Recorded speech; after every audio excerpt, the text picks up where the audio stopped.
This is my heaven. It's a dream come true. Make it last forever. Hi, Steve. Hi, Adam. Hi, David. Right, hi, David. Hi, everyone. Right, Steve. Our top 5 favourite Elvis releases. Over to you. Yeah, okay. So, hello, everyone. Thanks for watching. I thought that I was given the task, basically, of coming up with a theme, and that's always hard to do. But collecting is really a very personal thing, and everybody collects something different. You may well be into EPs, or you could be into singles or CDs, vinyls, or anything like that. And I thought it'd be really nice if we could all share our top 5 favorite sort of items from our collection. Not necessarily a bragging thing of saying that I've got the rarest, but just things that mean something personal to us individually. So to start us off, I will go for, I struggled between my very first record or this one. And my first record was Elvis 40 Greatest. But I think if I had to choose, this would be an essential in my record collection. And this means a lot to me, as it probably does a lot of Elvis fans. It was the 1980 Elvis Aron Presley silver box set.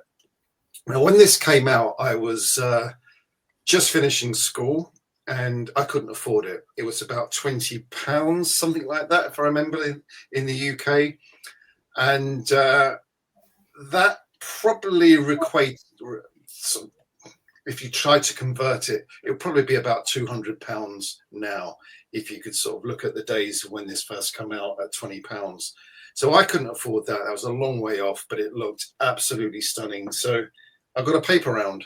My very first job I took was to buy this set. When I bought it, there was absolutely no disappointments, or most of it unreleased.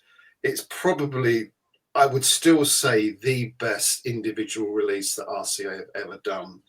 And there was so much in it. And it was just, I listened to it and listened to it and listened to it for days and days and days. I've worn it out. I do really need to get myself another one. But yeah, this is an absolutely beauty. So that starts off. Adam, what would be your number in your top 5?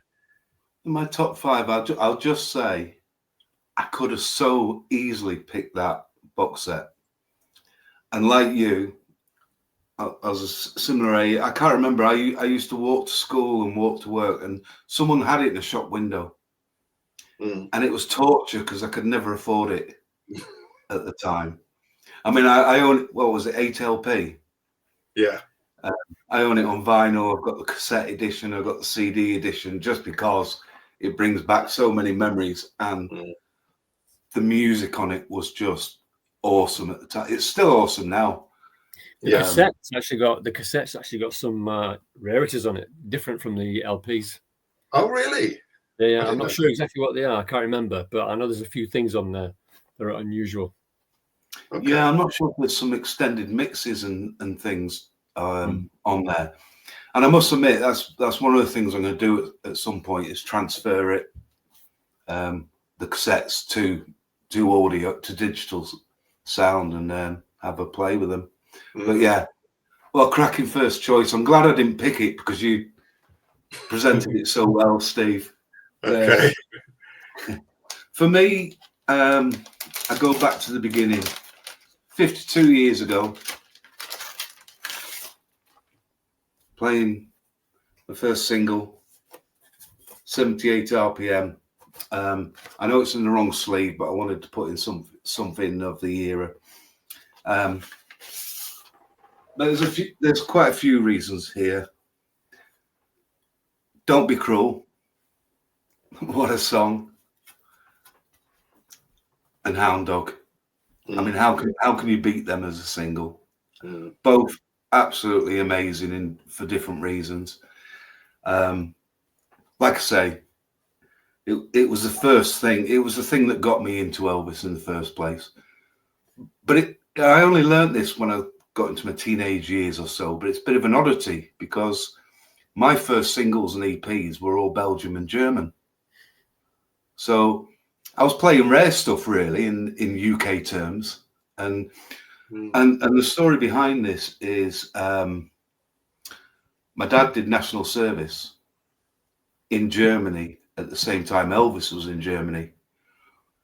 His sergeant was my granddad. He met my mum, and they must have gone on travels going around Germany and Belgium. And my mum bought these singles and handed them over to me as soon as I got into Elvis. So they, you know, they sit with me all the time, and they have a special place. Very nice. Very nice. They look to be in quite decent condition, but I'm guessing since you played them a lot, maybe not. Look at them closely, and but I have played them recently. You know, I bought a 78 needle for my Technics record player, and it's a decent listen. And I don't think you can get more than the original sound of Elvis than a 78 RPM. You know, lots of different reasons why it's my favorite disc, or one of my favorite items. Excellent. Okay, David. Right. Well, I'm not going to go right back to the beginning because I think a lot of people who know my channel will know that the first song that got me into Elvis was my mum's copy of A Mess of Blues, and I preferred the flip side, B-side, The Girl of My Best Friend. But just after Elvis died, I became friends with the guy who's, I'm still friends with him today, my oldest friend. And we kind of got talking to each other because we had a mutual love of music. And he was impressed because I knew the lyrics to Cool for Cats by Squeeze. Oh, yeah. And I was impressed because he knew the lyrics to Little Sister by Elvis. And it wasn't long after that I found that this single for sale in a cheap record shop in Bradford. There's a little market store called Bostock's Records, and it's actually a Canadian copy, as you can see by the little maple leaf. And I sold all my original records, but this series of singles I really liked. It's just got a Victor Collector's Series label. They don't sound all that great, to be honest, listening to them now, many years later. But I got quite a few at the time in this series, and the sleeves are really thick, much thicker than the UK equivalents. And they also continued with this series. They actually released several other singles in the series. I've got quite a few of them as well. So that was my initial foray into collecting Elvis. Didn't the UK do a similar sort of thing where they released, I think it was shortly after Elvis died, they released a lot of the singles in picture sleeves? Yeah, well, it was just, I don't know if it was before he died. It's just one of those things. It was just good timing, I suppose.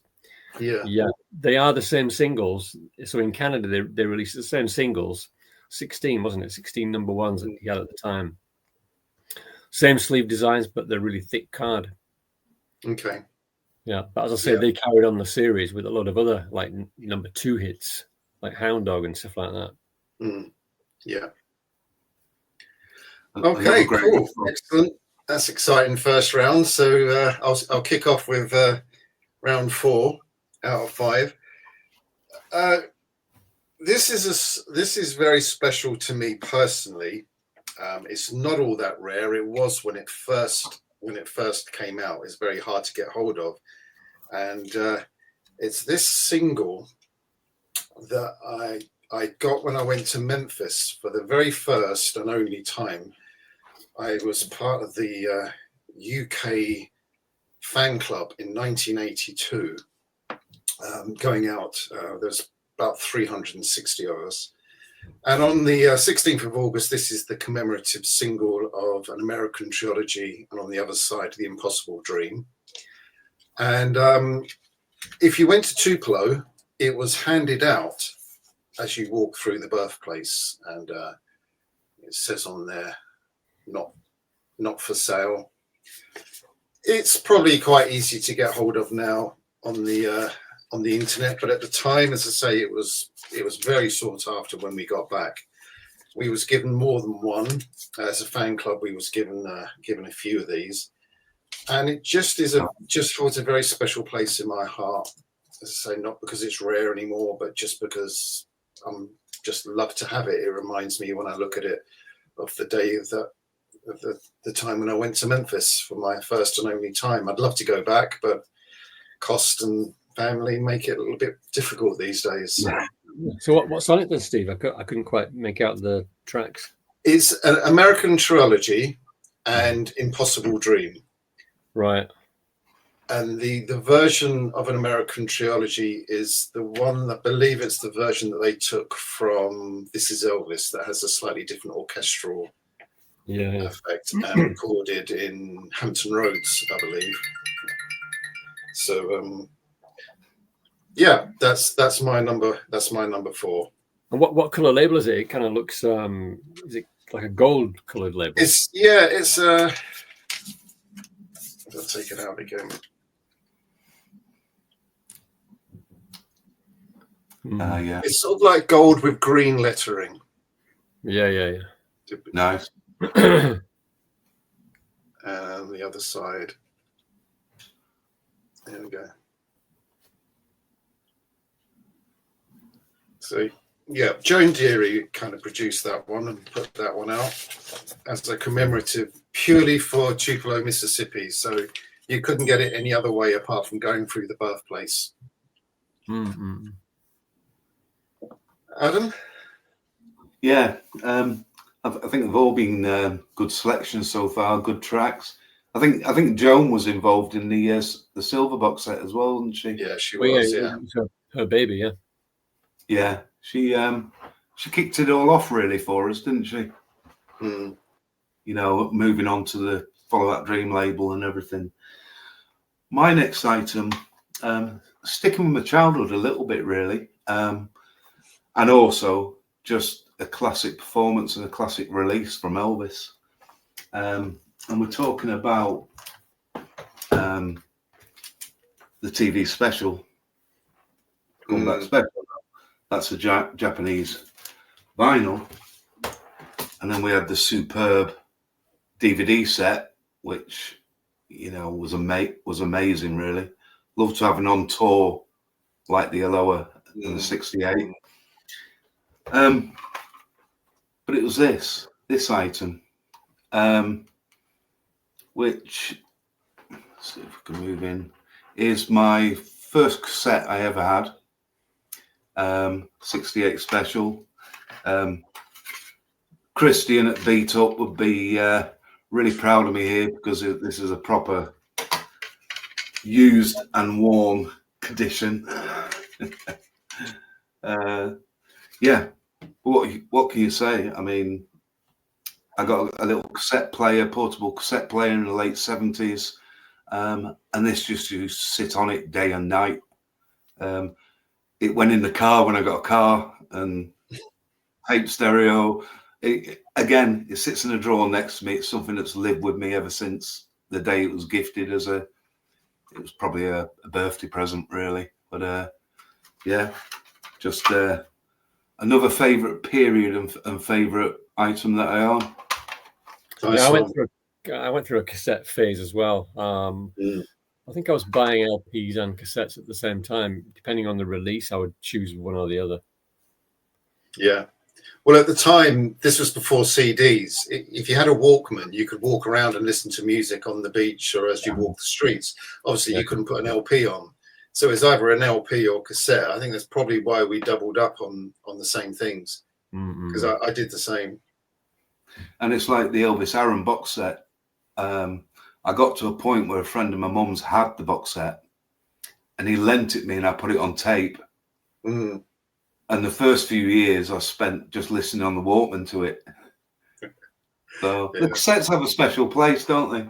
They do, yeah. I think they're making a bit of a comeback now. I'm seeing a few on eBay where people are like selling them, and they're going for fair money, really. Yeah, so, some of them are, yeah. Okay, Dave. Right. Well, I thought about it when you showed it, Steve. I thought, oops, I better change my mind. I better get something else out. But no, I'm going to stick with it. I also chose the Elvis and Presley box set. Not much point really in looking at it in too much detail because we all know what it looks like. But yeah, I think it was certainly the first item that I really, really wanted to have. Just that feeling of, like you were talking about there, Adam, just a feeling of powerlessness. Like you want it so bad, but I just couldn't buy it. And again, like you said, Adam, somebody recorded part of it. My dad, he worked with a guy who was a big Elvis fan. And I was so excited when he made me a cassette. Yeah. And on one side he put the movie outtakes, and on the other side he put the 70s stuff, the live stuff. And I was kind of disappointed with the live stuff. He was an older guy, so he was kind of more into the 70s stuff at that point. But yeah, I was really into the movie stuff, the outtakes, and I just couldn't believe that they would still have that stuff lying around. You know, that they would still have those tapes there. Yeah. And just like you, of course, like both of you, it was such an expensive item. I don't remember it being as cheap as £20, though, Steve. I think it was a lot more than that. It could have been. I actually bought it through a mail order catalogue. My mum used to get a lot of stuff for us through a catalogue called Empire Stores. I don't know if you know it. So you would get the items, and then you would pay it off so much every week. So that was the only way I was able to get it at the time. And another story that I have about this album relating to the booklet here. I don't know if you remember, right at the back on the inside cover, there's a little picture of a girl there surrounded by her Elvis collection. Oh. And I saw that picture and I thought, oh, I've got to do that. So I said to my brother, will you take a picture of me surrounded by my Elvis records? He said, no, I'm not doing that. Oh, I was hoping you was going to hold a photograph up then, but of you. No, I don't. Well, he did. I nagged him, and he really didn't. He thought it was such a naff idea. He did not even waste one part of his film on this idea. But I nagged him, and he did take it. And I don't have it anymore. But yeah, I don't think I've taken as many happy-looking pictures as that in my life. I can still remember. I can see it in my mind's eye, but I don't have it anymore. I remember playing, you was talking earlier on, Adam, about dating. And it was either dating or A Dog's Life. I think it might have been The Dog's Life, actually, where he laughs and cracks up. No, it's dating, isn't it? Mm-hmm. It is dating. And hearing that for the first time, hearing Elvis absolutely crack up with laughter and he couldn't get through the takes, was just incredible to be able to get to listen to that. And then the laughing version of Are You Lonesome Tonight? Again, never heard anything like that before. It was incredible. And it was funny. Sorry, what I didn't know at the time, maybe a lot of fans didn't know either, was that he was pretty much on his own when he did that vocal, because he was recording his vocal over a pre-recorded backing track, wasn't it? That's right. Yeah. Yeah. I didn't realize that at the time, but of course we do now. Yeah. I don't know if it was in the last video that you mentioned Pope Salad from the box set. Yeah. And I must admit, that day afterwards, I put the box set on CD straight afterwards and I had to listen to it all again. It's just so enjoyable. Yeah. Okay, so round 3. You'll have to bear with me because it's a bit of an introduction before I show the record.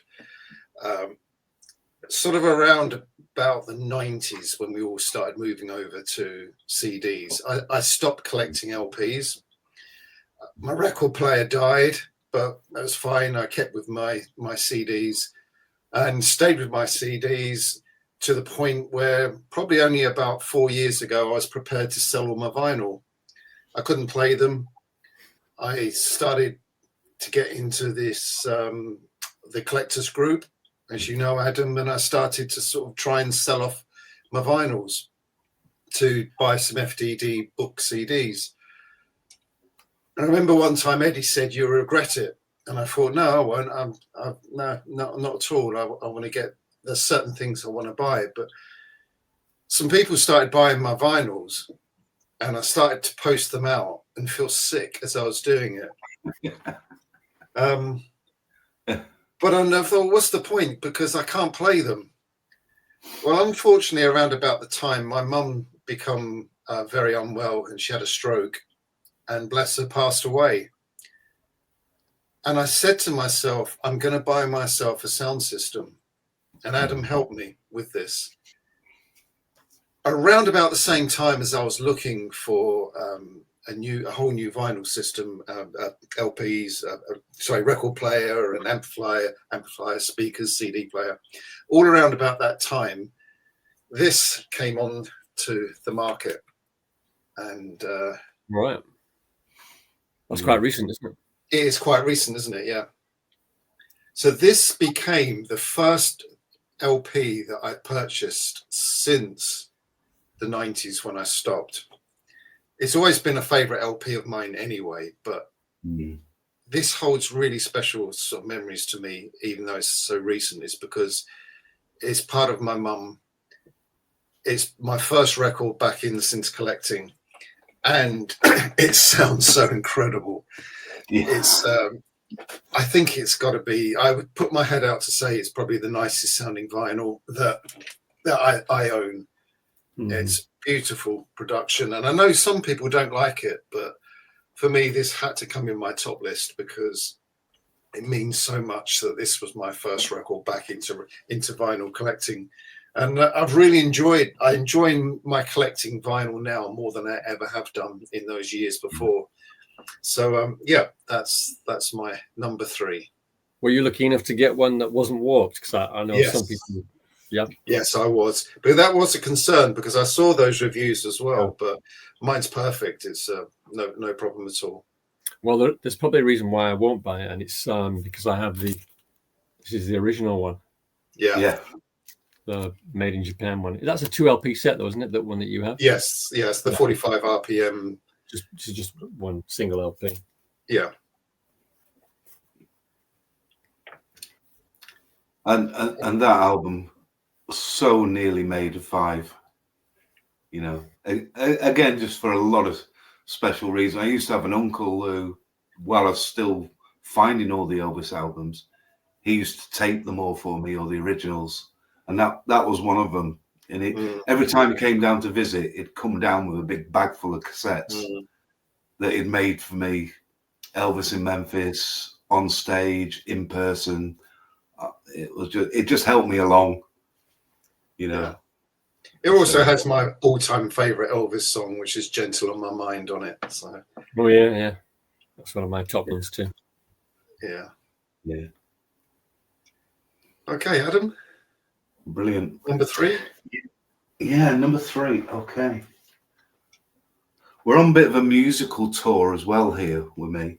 I would say it's just something you said the first time around when we were collecting. We weren't really collecting, we were just buying Elvis music, weren't we? Mm-hmm. And now it's so long and there's so many different releases, we've turned into these collectors. But for me, it's all about the music, and you know, I'm never going to have a big collection of dolls and scarves and stuff like that. It's just not my. You know, it's about the music, and this one has a special place again. And this is a recent gift from a friend of mine, and it's a reproduction. So it's not the original release, you know. Here's the Japanese version I picked up recently. But it being on reel to reel, and it's not only the Elvis music, it's also through life. It's been the different mediums, the record players, the cassette players, the reel to reel, and I'm just rebuilding my room and extending it as well. And as part of that, last week I dropped off my reel-to-reel player to have it serviced,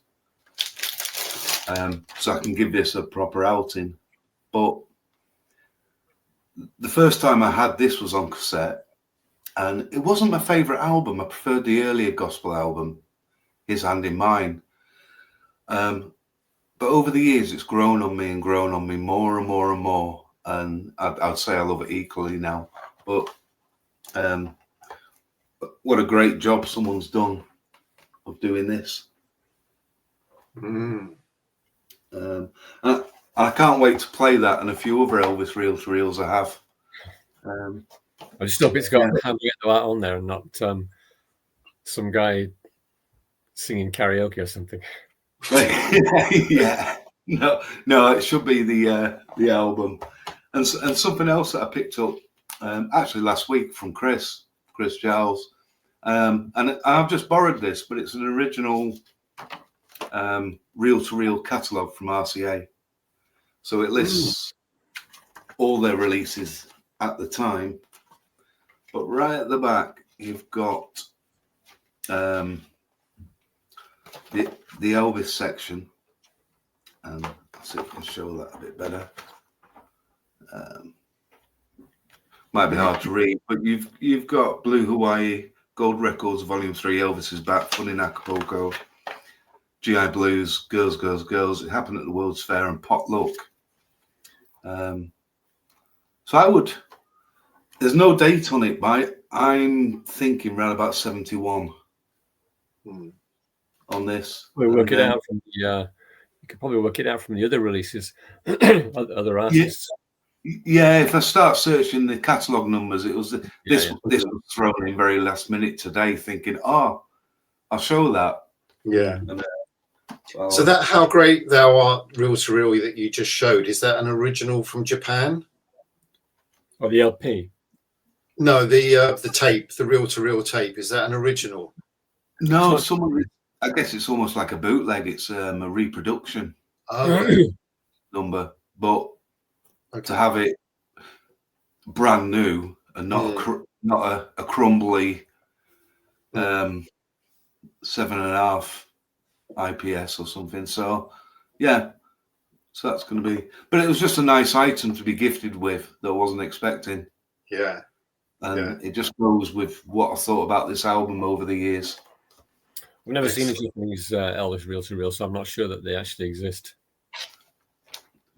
What was that? Sorry? I haven't seen an Elvis Japanese reel-to-reel tape, so I'm not sure that they even exist. Okay. No, I haven't. And to buy them on the second-hand market, every reel-to-reel now of Elvis is really expensive. Yeah. They released a lot of the movie soundtracks as double albums, a bit like double features on reel-to-reel. Yeah. But I think they've cost me about £100 a piece to get them, and then you've no idea whether they're going to play or not. Yes, yeah, just a lovely item in the collection. Let us know what's on it when you get your reel-to-reel tape playback. I can't wait. I'll do a video on it. Okay, David's number 3. All right, so I'm going back to 1984. Just a quick intro to this item. I walked into a branch of W.H. Smith's one day, and I saw an Elvis CD, 3 CD box set, and it was I think it was priced £65, the first ever Elvis CD in the world. And I was ummed and ahed about buying it. Of course, I didn't have a CD player. I could just about afford the CD, but I never did buy it, and I kind of regretted it. But many years later, I did get a copy of it, and here is the copy that I now own. Elvis the Legend. And if you can see a little white strip there at the bottom in Japanese, that's because it's the original version, the original German version, but the Japanese imported it and stuck that obi on the right around the box. Yeah, but it's the usual 3 CDs, still in the original cases with the smooth tops. And it should have the COA in there somewhere. Can't find it. It must be inside one of the CDs.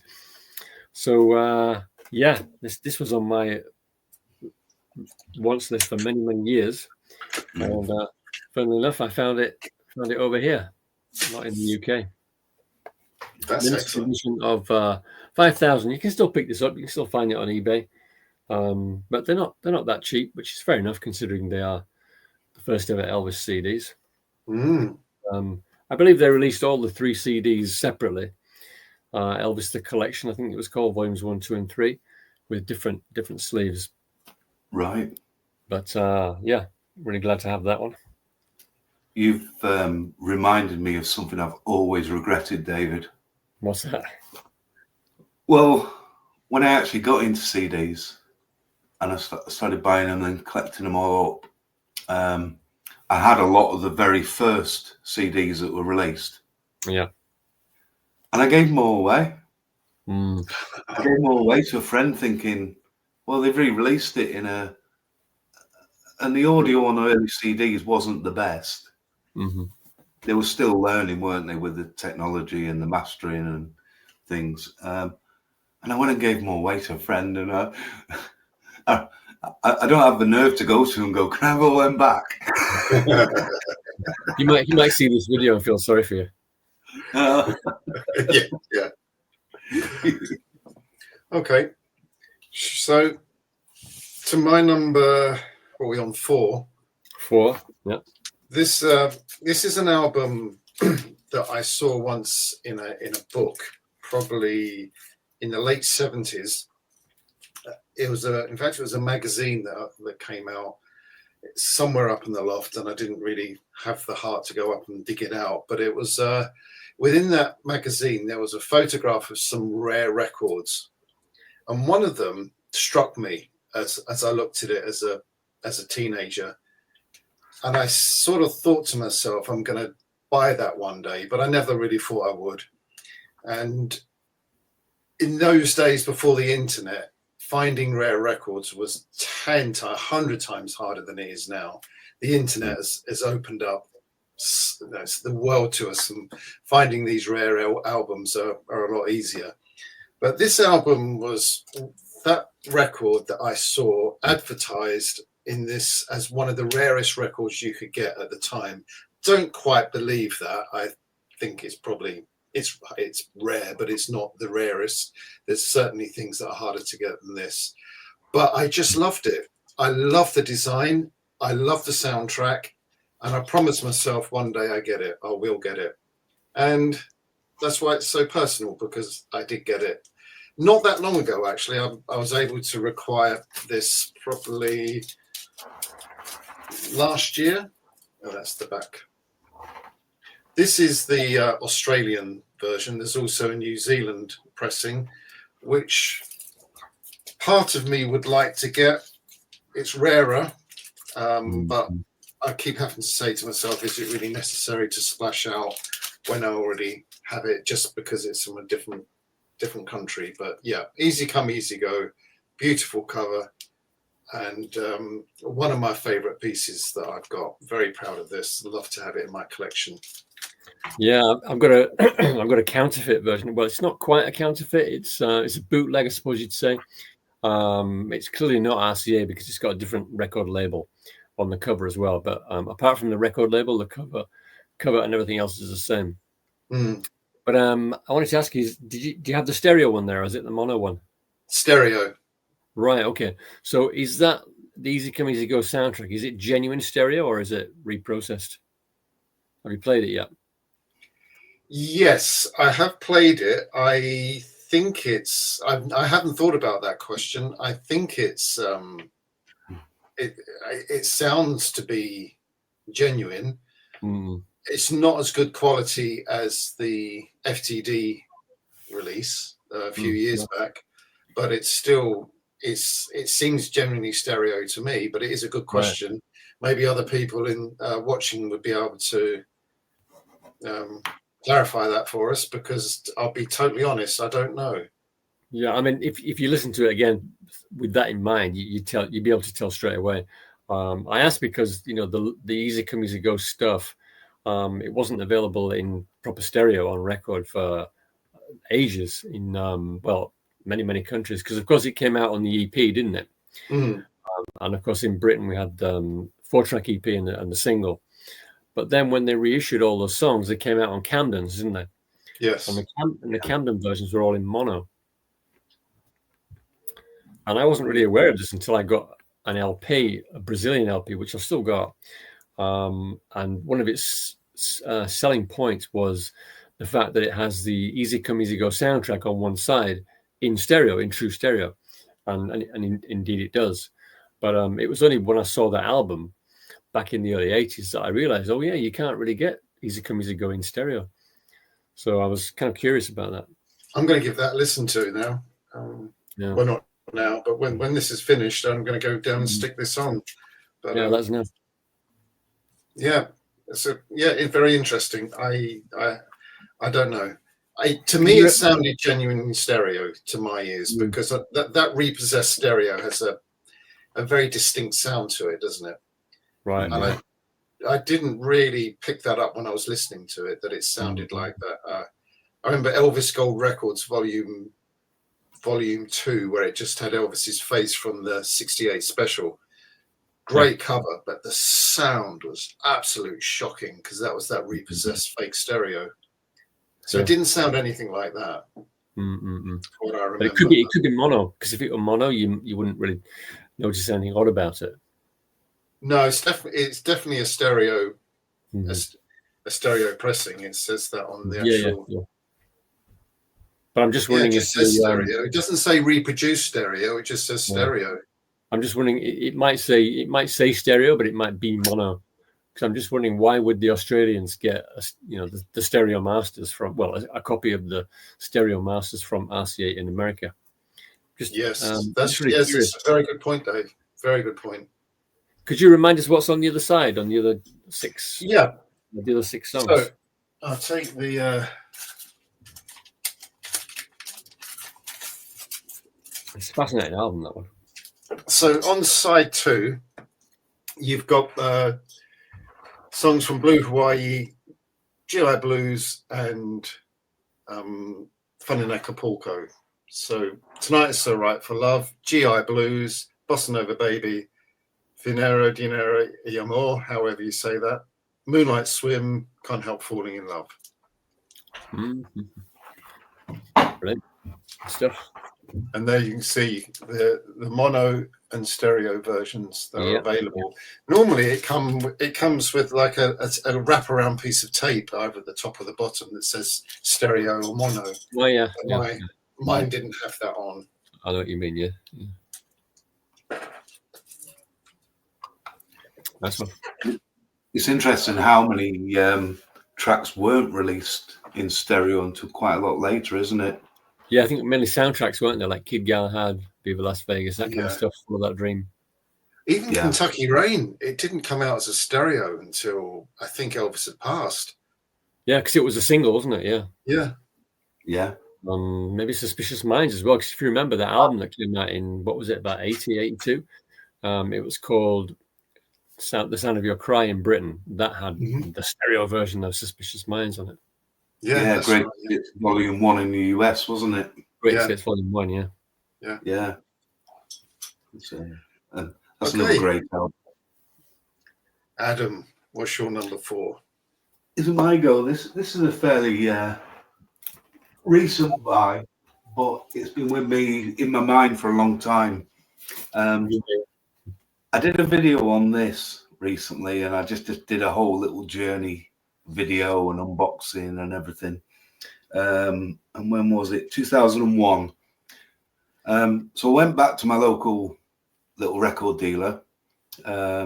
He's a bit of a friend of mine, and I go back every year, just buy a couple of things, say hello and everything. And he had that on his shelf for 24 years. And eventually he let it go to me at a reasonable price. When this came out in 2001, it was about £300. Gosh. Yeah, I saw the price sticker in your video. Yeah, and that was a lot of money. That was a month's mortgage at the time. I had, by that stage, 4 kids. So priorities, and the other thing was that a lot of what's in here was released individually. Yeah. So I'd already been buying them all and collecting them as I went along. There was a few I didn't buy because it was like a love songs CD, but anyway, you know, now at this age, it's you know, all the kids are gone and everything. I'm not having to buy nappies and things. It's like, well, I'll buy that. But it's not about that. Previously to this, in 1999, they did a purple version. Right. And this is still sealed. So this is 26 years old, still sealed. And a friend of mine saw my video on the blue one and gifted me the purple, which was really generous. And it made my day. Gifted. Wow. And, you know, that was really nice. And it's still sealed. And I'll probably make a video soon and unbox it. And, but, you know, we've sort of gone on a journey from 78 shellac to cassette tapes to reel-to-reels. Yeah. We're on CDs now. Is it the same content, Dave, as the blue one? No, it's the earlier CD releases. So you've got like the classic albums, Elvis Presley, Loving You, Christmas album, right up to when they were doing the great country songs and the great performances, and plus you get the interview disc that wasn't released at the time. Don't know if it has been now. I'll find out more when I open it up. But yeah, though these box sets now will just sit in a special place together, and you know, what a nice gift and what a nice bit of help from someone I've been visiting, you know, for a long time.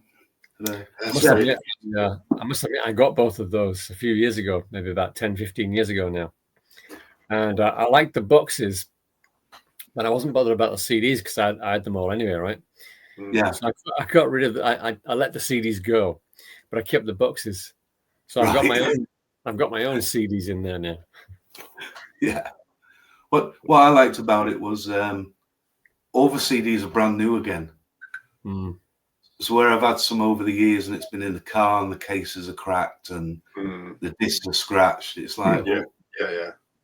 There you go. There's my go-to play now if I want to look back at something. So when you did your video, you opened it up, as I remember. Yeah. When you went to look at all the CDs and the insides, all the gubbins later on, was everything okay? Perfect. Okay. Yeah, you must have kept it in good environment. Yeah, I mean, he'd put it on the shelf the day it came in, and it sat there 24 years. I got the dust and everything. Nice. I got a CD. I got a CD recently. It was a bootleg actually. It was a Bilko CD, GI Blues, and it was still sealed. So it must be from maybe about early 90s, I guess. It didn't cost me much, so I thought I'll pick it up. I'll grab it. And I opened it up, and the CD was just an absolute mess. It was covered. It just covered in frosting. And I tried to clean it off, and it seemed to have come off. But as soon as it dried, as soon as the cleaning fluid had disappeared, it hadn't changed at all. Tried to play it, and it seemed to play, but then it started skipping partway through. So it's just completely done, unfortunately. I've got that with a few of my early FTD CDs. I had to clean them, and they'll skip and everything. I've tried to back them all up, but sometimes I've had to do it 4 or 5 times to get a clean, unskippable version. Right. Yeah, that CD was just beyond repair. Yeah. But that's a chance you take, isn't it, when you buy something sealed and open it up? Yeah. Yeah. It's So like Dave, buy what's your number 4? Yeah, well, still continuing the journey chronologically. I've mentioned that I sold all my record collection. In fact, I came back to Japan in 2003 with nothing really, no music whatsoever. And my wife had a rather well, she had a large collection of records, and ironically, she's since got rid of them all, and now I have many hundreds of LPs. But seeing her collection, it got me thinking. I started to miss owning records, so I decided I'm going to get some more, and I wanted to get some UK original LPs because those were the ones that those were the ones that meant the most to me in my first collection. And I went on eBay and I got a small job lot of, I think it was 4 or 5 LPs, all Red Dot 1960s UK ones. I've still got all of them. I just pulled one of them out just to show you. One of the first records that I got in my second collection was this mid-60s copy of the Elvis album, in America known as For LP Fans Only. But of course, we got a few extra tracks in Britain. There's a back cover. It's a little bit grubby, but that's what you get with these old UK back covers because they're not laminated. And there's the LP. Great selection of songs. I've actually got another copy of that now from 59, an original copy from 59. And funny enough, the 59 copy is in better condition than that. But that was that job lot there was what started me collecting all over again. Yeah. That would have been about 2005, 6, something like that. So I've been at it again for about 20 years now. I won't make the same mistake of selling everything again. No. You only do that once, don't you? Yeah. But I was very similar because I sold all the vinyl in 2001 and then started collecting again in 2010 and decided to go through the route of collecting all the latest releases first and then going back to the original UK, US, plus some Japanese and odd things that take me fancy, the odd Italian and so I'm still on a massive journey there. But take some doing. Okay, so finally, this is what I'm going to share now as my number one. He's actually my real number one as well. It's my all-time favorite piece in my collection.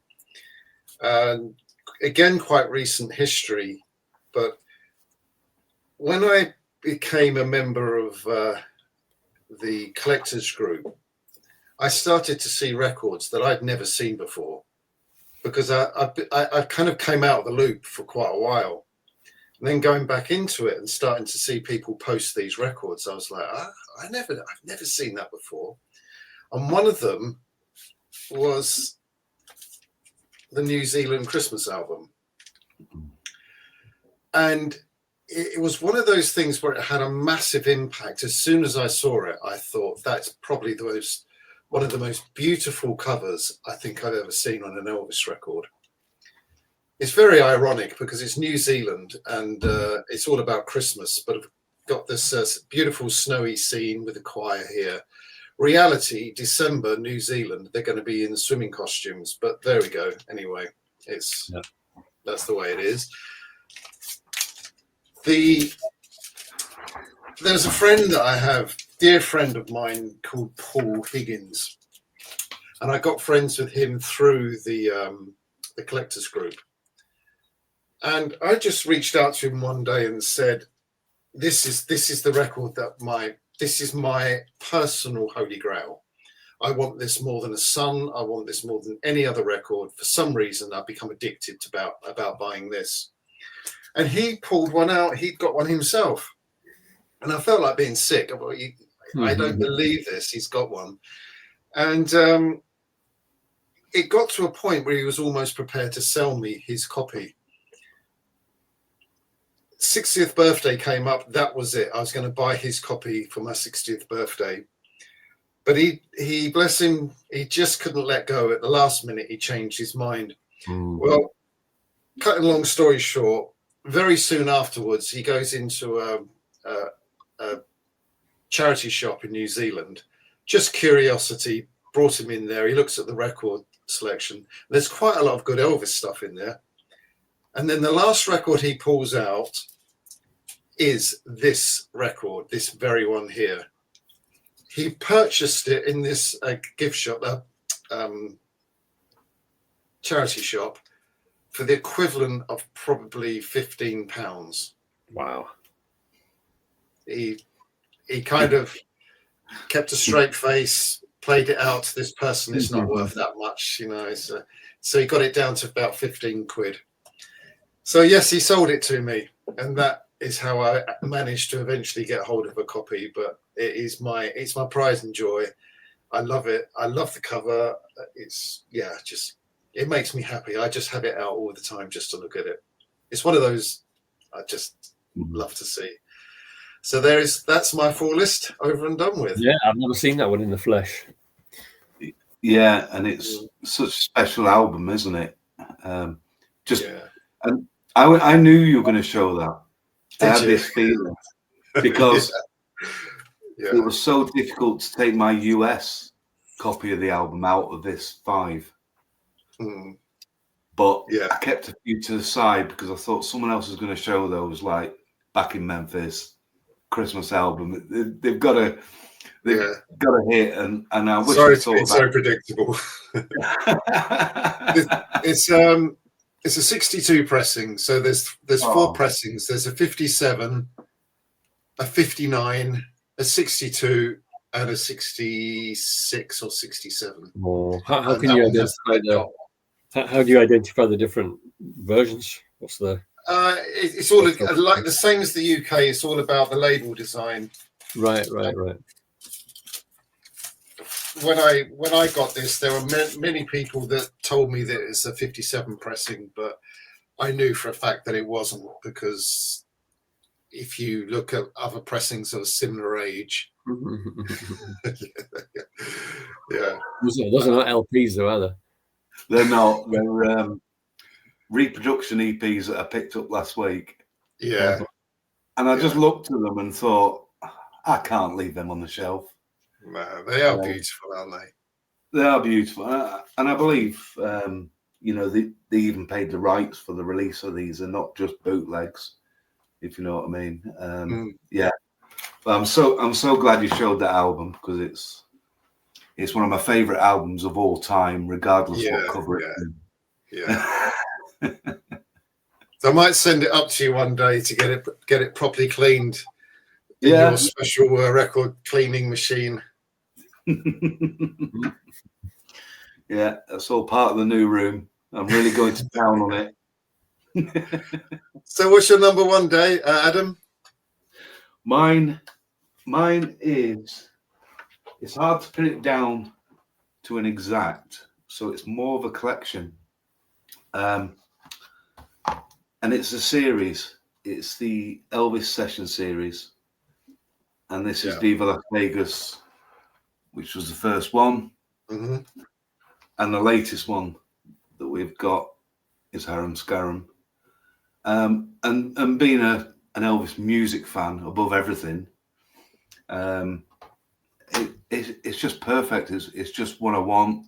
I want to listen to all the takes. I want to listen to all the fun, all the gaffes, and the dynamic range of just hearing that Elvis vocal and the band in the studio and the backing singers is so much better than a mixed down version of what a finished record always is. A mixed down, something's going to be put back or brought forward, or I mean, sometimes you can't beat them, like Elvis in Memphis.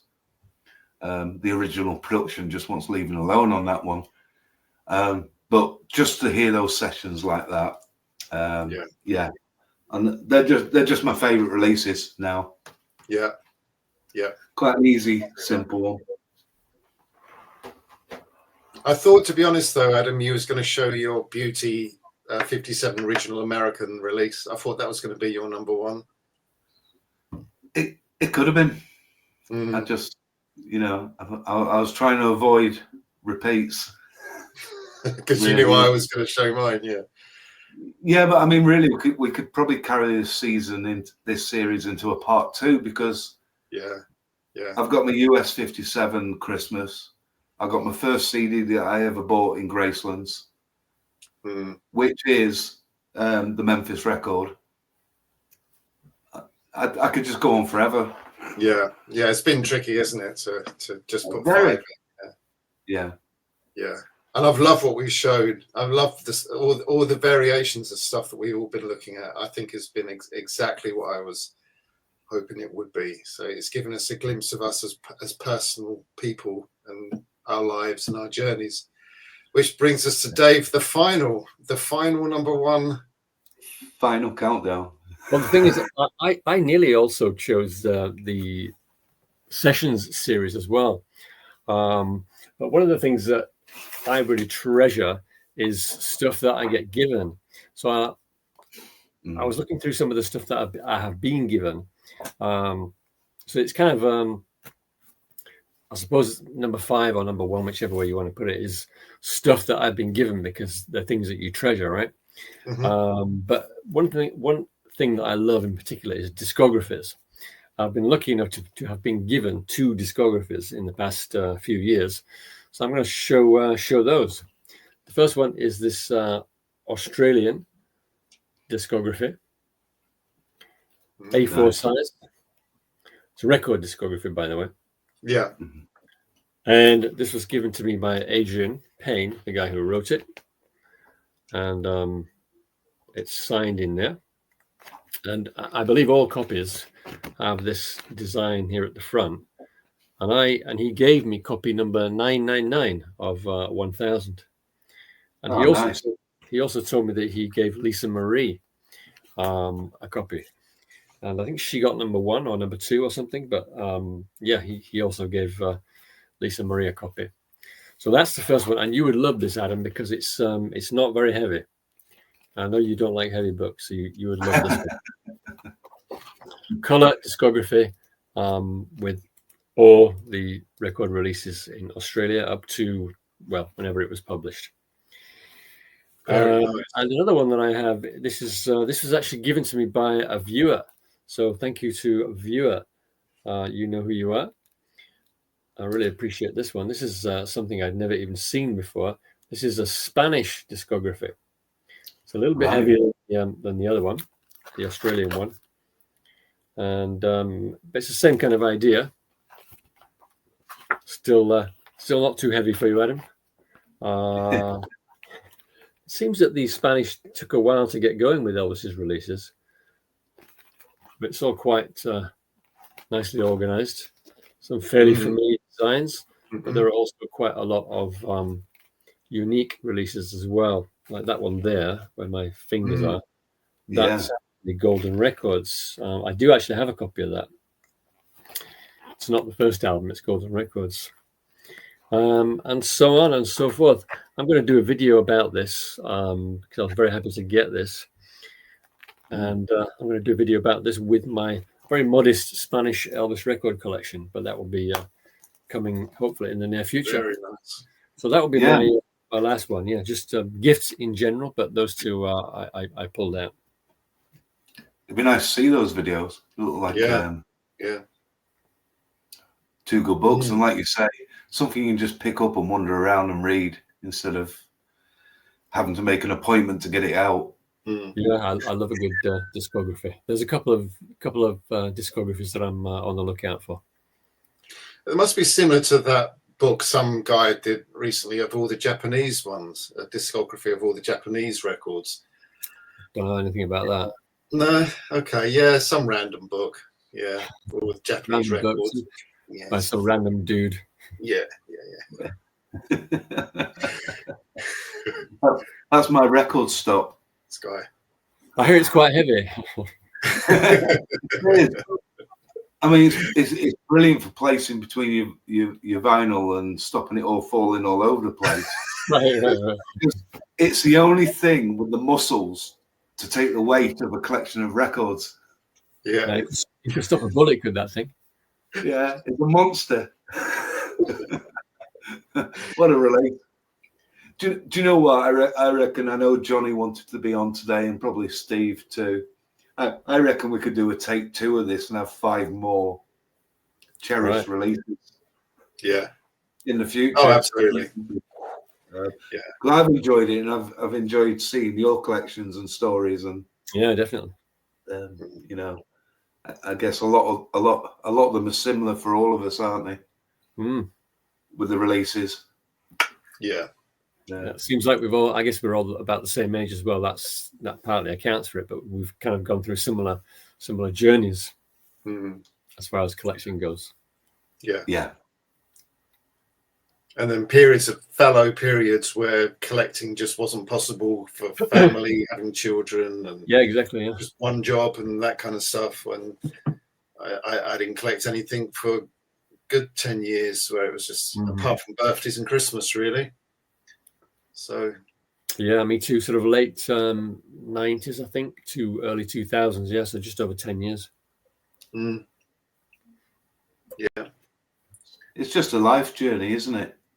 Yeah, that's what it is. You can't help but all through your life, if you've been an Elvis fan from an early age, you just every single release means something. Yeah. Yeah. To go back to what you were saying earlier, Adam, though, about collecting, how we didn't really collect initially, just buying Elvis stuff. I think I did see myself as a collector fairly early on, because my cousin, an elder cousin, he gave me a copy of Record Collector magazine, which you're probably familiar with. I think it's still going, actually. And they had listings at the back, items for sale, because as Steve was saying, there was obviously no internet back then, and it was very difficult to find anything. And I was so tempted by these classified ads at the back of the magazine. Some of them were like set sale, and some of them were auctions. And my first experience of buying mail order was terrible. This guy in Liverpool, he had some Elvis promo demo records, they called in Britain, right? And they were orange label 70s demo records. And I thought, I've got to put a bid in for these. And it was all done by post, so I sent my little bid off by post.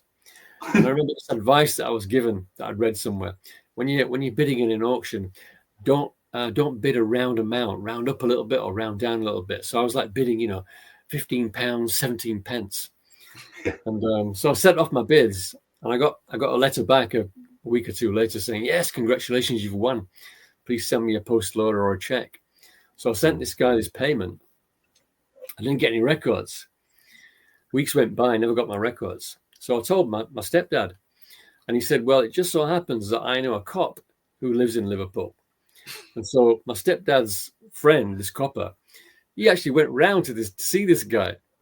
And he said, what are you going to do about this lad's records? And he says, oh, yeah, we've been really busy fulfilling orders. I'll send his records out straight away. And sure enough, he did. But, many weeks had gone by then. So if my stepdad hadn't known that copper, my first experience of buying records through the mail, would have been a disaster. But I did get them eventually. Do you want to take it out? Well, I've really enjoyed seeing you guys, seeing your personal favorites. It's so interesting that we all love to collect and love different things. Well, the main thing is that we're all Elvis fans, and it's all about the music. And so thank you. Please leave your comments below. Let us know how you feel. Let us know your favorites, and we'll see you the next time round. So until then, thank you for watching, and goodbye. Bye for now. Thanks, everyone. Bye.